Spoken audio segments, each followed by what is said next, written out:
नमस्कार दोस्तों, स्वागत है आपका हमारे YouTube channel Amit tally support में। आज की इस वीडियो सीरीज़ में हम सीखेंगे कि टैली में आइटम कैसे बनाते हैं और टैली में पार्टी कैसे बनाते हैं और टैली में सप्लायर कैसे बनाते हैं। तो ये 3 चीज़ें हम आप सीखेंगे आज की वीडियो में। पहली वीडियो में हमने सीखा था कि कंपनी कैसे बनाते हैं, तो अब ये तीनों चीज़ हम यहाँ पे इस वीडियो पे सीखेंगे। तो चलिए शुरुआत करते हैं। ये हमने कंपनी ऑलरेडी बनी हुई है हमारी। जैसा कि आपने पिछली वीडियो में देखा होगा या नहीं देखा तो आप देख लीजिए। एंटर करेंगे तो यहाँ पे हम क्लिक करते हैं। इसके बाद हम सीधे क्या करते हैं, क्रिएट पे जाते हैं और यहाँ पे हम स्टॉक आइटम बनाते हैं, क्योंकि किसी भी कंपनी को स्टार्ट करने के लिए हमें स्टॉक आइटम की ज़रूरत होती है। सबसे पहले स्टॉक आइटम परचेज़ करेंगे, उसके बाद उसको सेल करेंगे, यही होता है बिज़नेस, राइट? इसके बाद हम क्लिक करेंगे यहाँ पे। क्लिक करते ही हम यहाँ पे स्टॉक आइटम का नाम डालेंगे। मान लीजिए हम मोबाइल के ट्रेडर्स हैं, तो यहाँ पे हमने क्या किया, वन प्लस 11 मोबाइल है हमारा और यहाँ पे हम इसको यूनिट ऑलरेडी हमने क्रिएट कर रखा था, तो यहाँ यूनिट आ रही है। फिर भी मैं आपको यूनिट दिखा देता हूँ क्रिएट करके। यहाँ क्रिएट पे जाएंगे, यहाँ पीसेस यूनिट क्रिएट कर लेंगे। पीसेस यहाँ पे यूक्यूसी लेना जरूरी होगा, यूनिट क्वांटिटी कोड लेना जरूरी है जीएसटी के लिए।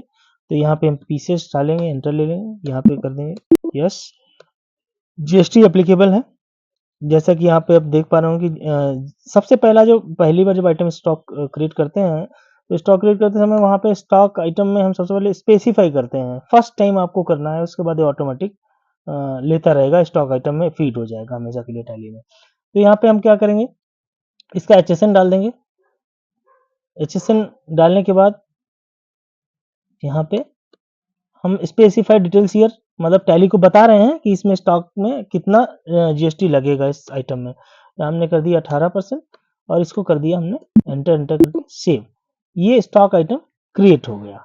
कितना सिंपल है, उम्मीद है आपको समझ आया होगा। तो अभी हम क्या करेंगे, अब दूसरा हम सीखने जा रहे हैं स्टॉक लेजर कैसे बनाते हैं, मतलब सॉरी स्टॉक का लेजर हम कैसे बनाएंगे, पार्टी का लेजर, सॉरी पार्टी का लेजर हम कैसे बनाएंगे वो हम बताने जा रहे हैं आपको। तो यहाँ पे पार्टी का नाम लेते हैं। मान लीजिए कि देखिए टैली में 2 तरीके से अब लेटेस्ट टैली का लेटेस्ट वर्ज़न आप देख पा रहे हैं।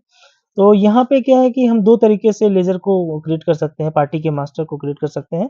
तो उसमें सबसे पहला स्टेप जो है, मैं रिकमेंड करूँगा कि यदि आपके पास टैली लाइसेंस है, तो यहाँ पे हम क्लिक करेंगे फेच यूजिंग जीएसटीआईएन। तो यहाँ पे हम पार्टी का जीएसटी नंबर डाल देंगे। तो जीएसटी नंबर डालते ही पार्टी का डिटेल उठा लेगा ऑटोमेटिक। जैसे कि मैं आपको दिखाने जा रहा हूँ, एग्ज़ाम्पल के लिए मैं आपको दिखा रहा हूँ यहाँ पे।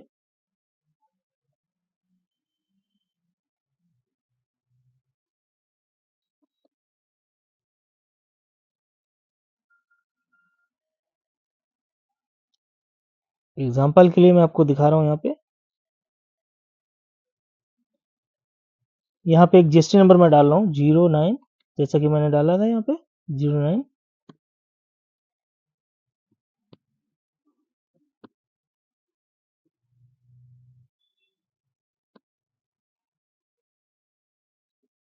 ये मैंने डाल दिया। यहाँ पे इंटरनेट की वजह से ऐसा आ रहा है, मैं इंटरनेट की कनेक्ट कर लेता हूँ।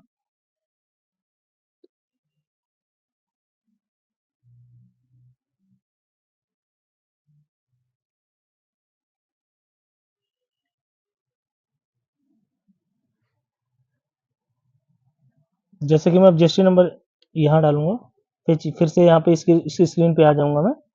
यहाँ पे क्लिक करूँगा 09, ये स्टेट कोड होता है।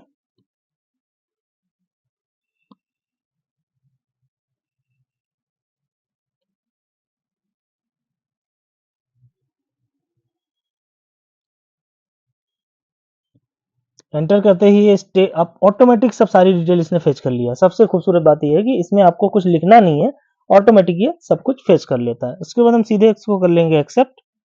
एक्सेप्ट करते ही हमसे पूछेगा यहाँ पे कि ये ऑलरेडी क्रिएट है, तो इसलिए ऐसा बता रहा है। यहाँ पे क्या करना है, अगर नहीं बना होता तो यहाँ पे हमें वो करना होता। और ये बाय डिफ़ॉल्ट जो मैं आपको दिखाने की कोशिश कर रहा हूँ, यहाँ बाय डिफ़ॉल्ट कैपिटल अकाउंट आता है, तो यहाँ पे हमें संडे डेटर है या क्रेडिटर है, आपको सिलेक्ट करना होगा। अभी फ़िलहाल टैली में ये करना होगा। तो इसके लिए आपने कुछ फिल नहीं किया, ऑटोमेटिक ये फिल हो गया। यहाँ पे आपका लेज़र बन चुका है पार्टी का, जैसे कि आपने देखा। और जैसे मैं दूसरा तरीका जो मैं आपको बताने वाला हूँ, जैसे यहाँ पे हम डाल लेते हैं Ram and company. Ram and company ये मैनुअल हम क्रिएट करते हैं, वो ऑटोमेटिक क्रिएट करना था, ये मैनुअल क्रिएट करने का। तो यहाँ पे हम क्या करेंगे, संडी डेटर है, संडी डेटर ये हमने क्रिएट कर लिया। यहाँ पे इनका एड्रेस डालना जरूरी होगा। एड्रेस डालना जरूरी है इसलिए क्योंकि जीएसटी के लिए एड्रेस नहीं डालेंगे तो, या स्टेट नहीं सिलेक्ट करेंगे तो जीएसटी कैलकुलेशन में समस्या आती है। तो जैसा कि अभी आप देख पा रहे हैं, यहाँ पे हम स्टेट ले लेंगे, यहाँ पिन कोड ले लेंगे। दूसरी एक अच्छी बात तो ये है, और एक टैली में खास बात ये आपको बहुत ज़रूरी मेंटेन करना चाहिए मेरे हिसाब से।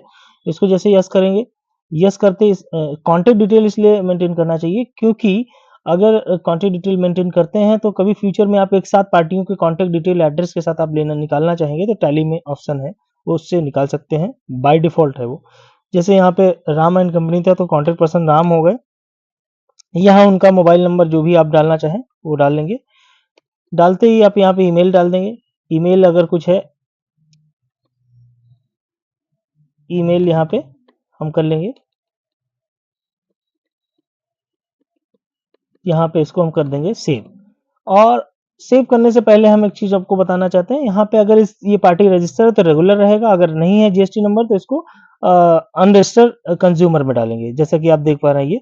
तो अभी क्या हम जैसे इसको मानते हैं unregistered consumer, because GST number नहीं है, तो इस पार्टी को मैनुअल क्रिएट कर लेंगे। ये पार्टी क्रिएशन का आपने समझा। इसको सेम एज इट इज ऐसा ही है कि आप सप्लायर्स को कैसे क्रिएट करेंगे। तो सप्लायर के लिए हम सिंपल सा कुछ नहीं करना आपको। मान लीजिए जिससे हम माल खरीदते हैं उसका नाम यहाँ डालते हैं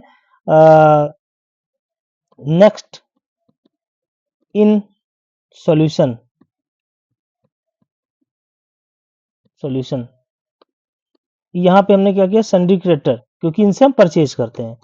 तो यहाँ पे करने के बाद इनका एड्रेस डाल देंगे, लखनऊ, सपोज लखनऊ डाल दिया हमने। यहाँ पे उत्तर प्रदेश ले लिया। यहाँ पे भी वही सेम चीज़ है, कुछ अंतर नहीं है, यहाँ पे चेंज नहीं करना। अगर यहाँ पे जीएसटी नंबर इनका होता तो जीएसटी नंबर डाल के भी बन सकता था यहाँ से, और अगर नहीं है तो यहाँ पे हम नॉर्मली रेगुलर करेंगे, यहाँ जीएसटी नंबर डालेंगे, इनका सेव कर देंगे। तो उम्मीद है आपको ये वीडियो समझ आया होगा। लेज़र कैसे बनाते हैं, आइटम कैसे बनाते हैं आपने सीखा इसमें, और पार्टी का लेज़र कैसे बनाते हैं, सप्लायर का लेज़र कैसे बनाते हैं, ये सारी चीज़ें आपने समझा यहाँ पे। उम्मीद है आपको वीडियो समझ आया होगा। अगर आपके हेल्पफुल आपको लगा तो इसको like and subscribe and share करिए।